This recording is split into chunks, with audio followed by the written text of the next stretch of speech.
말씀 들으며 읽기.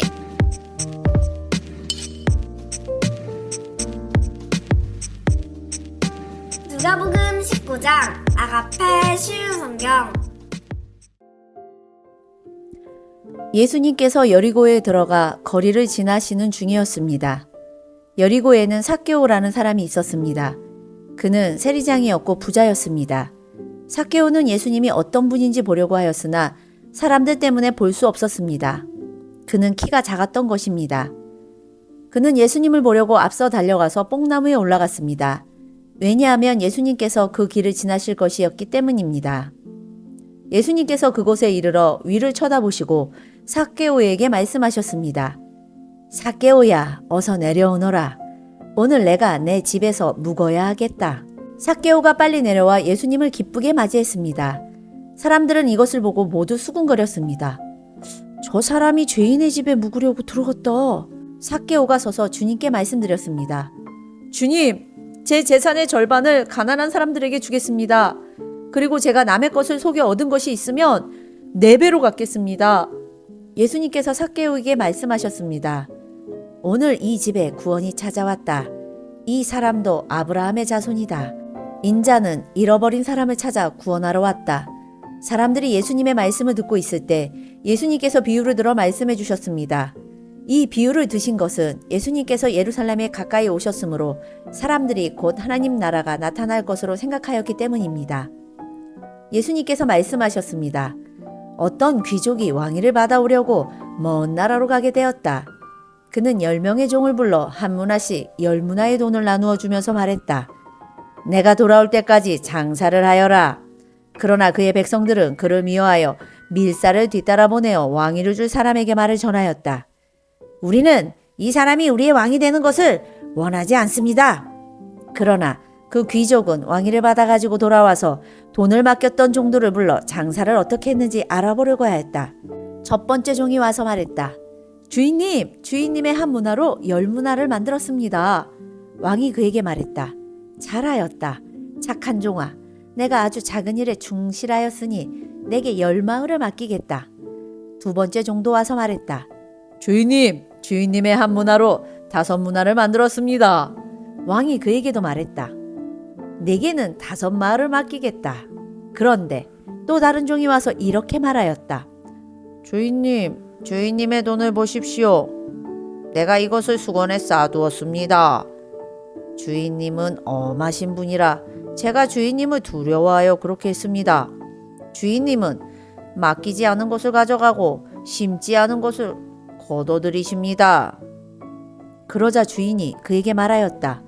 이 악한 종아, 내가 한 말로 너를 판단하겠다. 너는 내가 맡기지 않은 것을 가져가고 심지도 않은 것을 거둬들이는 엄한 사람으로 알았느냐? 그렇다면 왜 내 돈을 은행에 맡기어 내가 돌아왔을 때 이자와 원금을 받게 하지 않았느냐? 그리고서 주인은 곁에 선 사람들에게 말했다. 저에게 있는 문화를 빼앗아 10문화 가진 사람에게 주어라. 그러자 사람들이 말했다. 주인님, 그에게는 이미 10문화가 있습니다.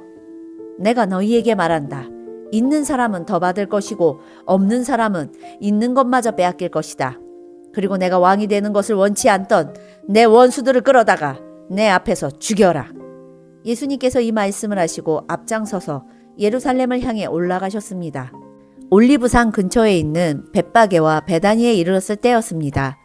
예수님께서 두 제자를 보내셨습니다. 그리고 말씀하셨습니다. 맞은편 마을로 가거라. 그곳에 들어가면 아무도 타보지 않은 나귀 새끼 한 마리가 매어 있는 것을 볼 것이다. 그것을 풀어 이리 끌고 오너라. 만일 누가 왜 나귀를 푸시오? 하고 묻거든 주님께서 필요하시답니다. 라고 말하여라. 보냄을 받은 제자들이 가보니 예수님께서 말씀하신 대로 나귀 새끼를 발견했습니다. 그들이 나귀 새끼를 풀자 주인이 그들에게 물었습니다. 왜 나귀 새끼를 푸시오? 제자들이 대답했습니다. 주님께서 필요하시답니다. 제자들이 나귀를 예수님께 끌고 와서 자기들의 겉옷을 벗어 나귀의 등에 펴고 예수님을 태웠습니다. 예수님께서 가실 때에 사람들이 겉옷을 벗어 길에 펼쳤습니다. 예수님께서 올리브산 비탈길 가까이 오셨을 때 모든 제자들이 기뻐하며 큰 소리로 하나님을 찬양하였습니다. 그것은 이들이 여러 가지 기적을 목격했기 때문입니다. 주님의 이름으로 오시는 왕에게 복이 있다. 하늘에는 평화, 가장 높은 곳에는 영광. 그러자 사람들 사이에 있던 몇몇 바리새파 사람들이 예수님께 말했습니다. 선생님, 제자들을 꾸짖으십시오. 예수님께서 대답하셨습니다. 내가 너희에게 말한다. 이 사람들이 잠잠하면 돌들이 소리를 지를 것이다. 예수님께서 예루살렘에 가까이 오셔서 그 도시를 바라보시고 눈물을 흘리셨습니다. 그리고 말씀하셨습니다. 오늘 내가 평화의 길을 알았더라면 좋았을 텐데. 그러나 지금은 이것이 너에게 감춰져 있다. 내 원수들이 너를 향해 흙덩이를 쌓고 너를 에워싸고 사방으로 포위할 때가 올 것이다. 그리고 너를 짓밟고 너와 함께한 내 자녀들도 짓밟을 것이다. 또한 돌 위에 다른 돌 하나라도 남지 않게 할 것이다. 이는 하나님께서 찾아온 때를 내가 깨닫지 못했기 때문이다. 예수님께서 성전에 들어가 장사하는 사람들을 내쫓기 시작하셨습니다. 그리고 그들에게 말씀하셨습니다. 내 집은 기도하는 집이다. 라고 성경에 쓰여 있는데 너희는 이 집을 강도의 소굴로 만들었다. 예수님께서 날마다 성전에서 가르치셨습니다. 그러자 대제사장들과 율법학자들 그리고 백성의 지도자들이 예수님을 죽이려고 하였습니다. 그러나 모든 백성들이 예수님의 말씀을 열심히 듣고 있었으므로 예수님을 죽일 방법을 찾을 수 없었습니다.